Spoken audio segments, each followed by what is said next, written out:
Well, don't know if you can hear it in the background. I've got my heater going. This is AM Cafe episode.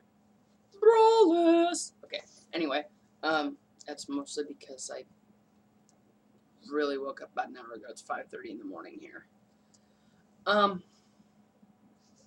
So, I've been watching some community videos and such, and I sat back and had a thought about, when we keep people on life support and stuff. So, you have cancer, you get chemo.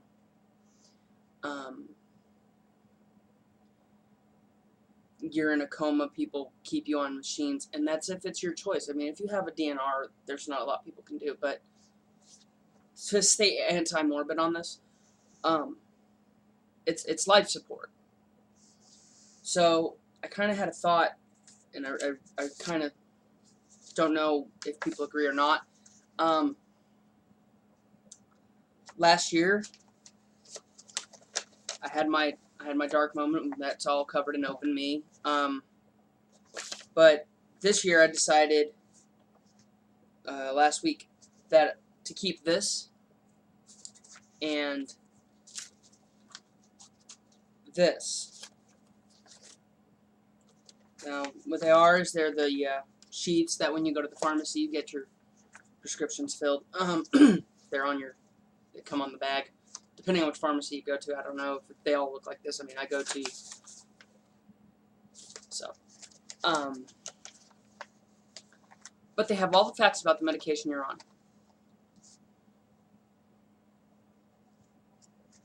So I'm pointing out life support. Well, these aren't special medications.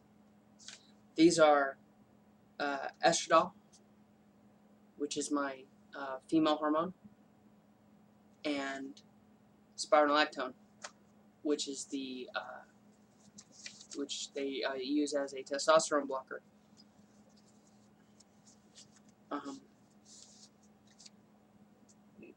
I got to thinking about life support and how people don't understand that sometimes for us trans people, trans men and trans girls, that our hormones are our life support. Feeling better about ourselves is our life support, because sometimes we lose family, we lose friends.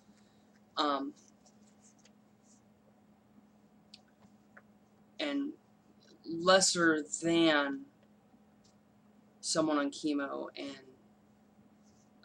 someone in a coma.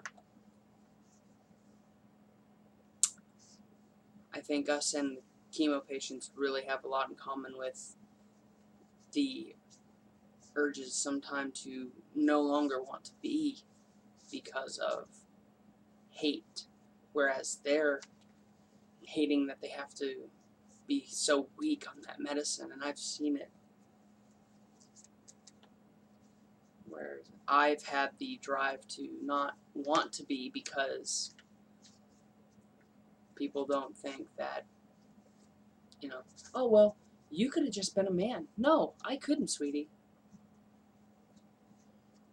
And I'm sure I've got trans guy friends that sit there and get told all the time, well, you were so much more cuter as a girl.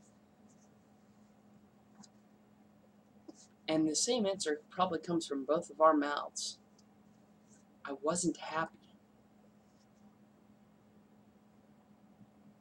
You cannot sit there and look at somebody on chemo or somebody in a coma, and you definitely can't ask someone in a coma, hey, are you happy? No. What sounds so great about being laying there in a bed if you can't think for yourself or do anything and have machines doing everything for you, other than that moment when you wake up? People are not on chemo forever. People are not in coma forever.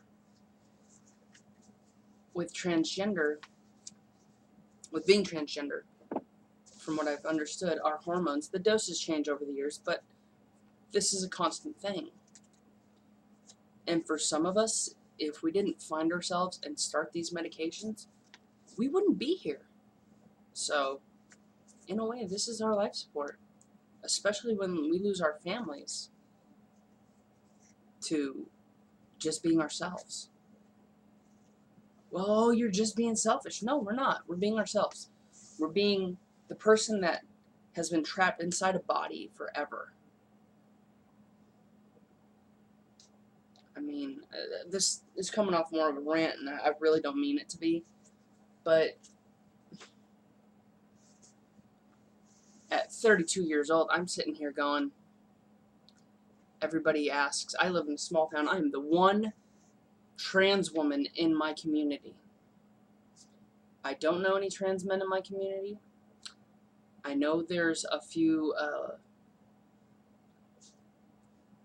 lesbian and gay folks. I don't know them well enough to say, hey, do you want to hang out sometime? I mean, but that's the other side of that is, what in common do we have? Other than the LGBT link, we don't really have a lot in common, so I can't really just go hang out with people because I feel like it.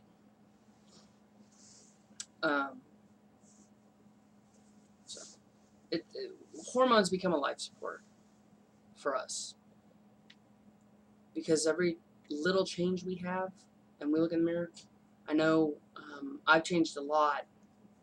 I mean, you can go through the open me's and start back before I started hormones, before I had my suicide attempt, which actually was a week before. So you get to episode 1, and you go and you through, and you see me, and then you come up to the last one, which was up to this point, number 14. I think it's number 14, or at least recorded it. Don't know if I uploaded it.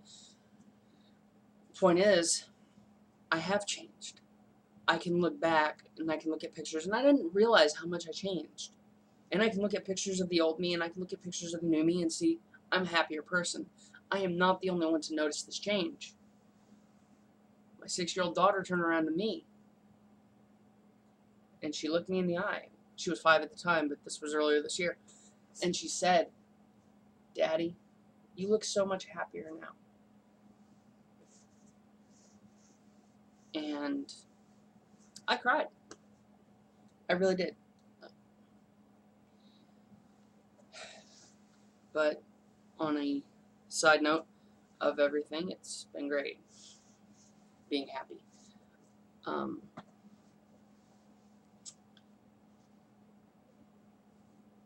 We're going to change as people.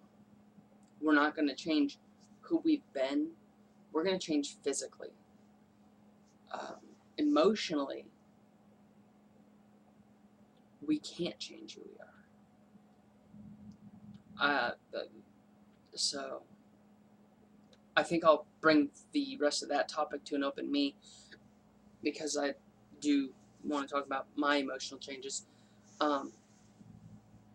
And I kind of wish I had a few more trans guys to really kind of come in and talk about things, and also a few non-binary or gender neutral, or both, because there's a mix. We have that mix in the community, which people don't understand.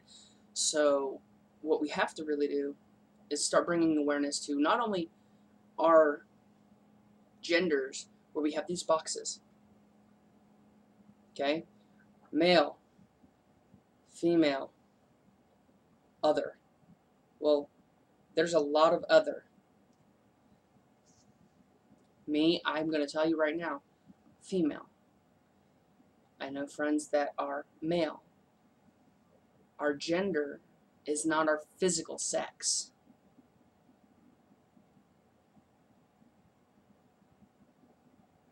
So,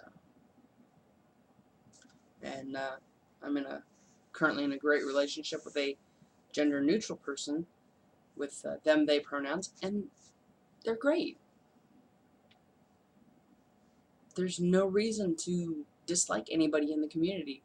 I mean, equality is equality, but to have each other's back and support each other is another thing. So, kind of have to have that life support type system going for everybody, and hopefully we can all just be here for each other. And I'll catch you later.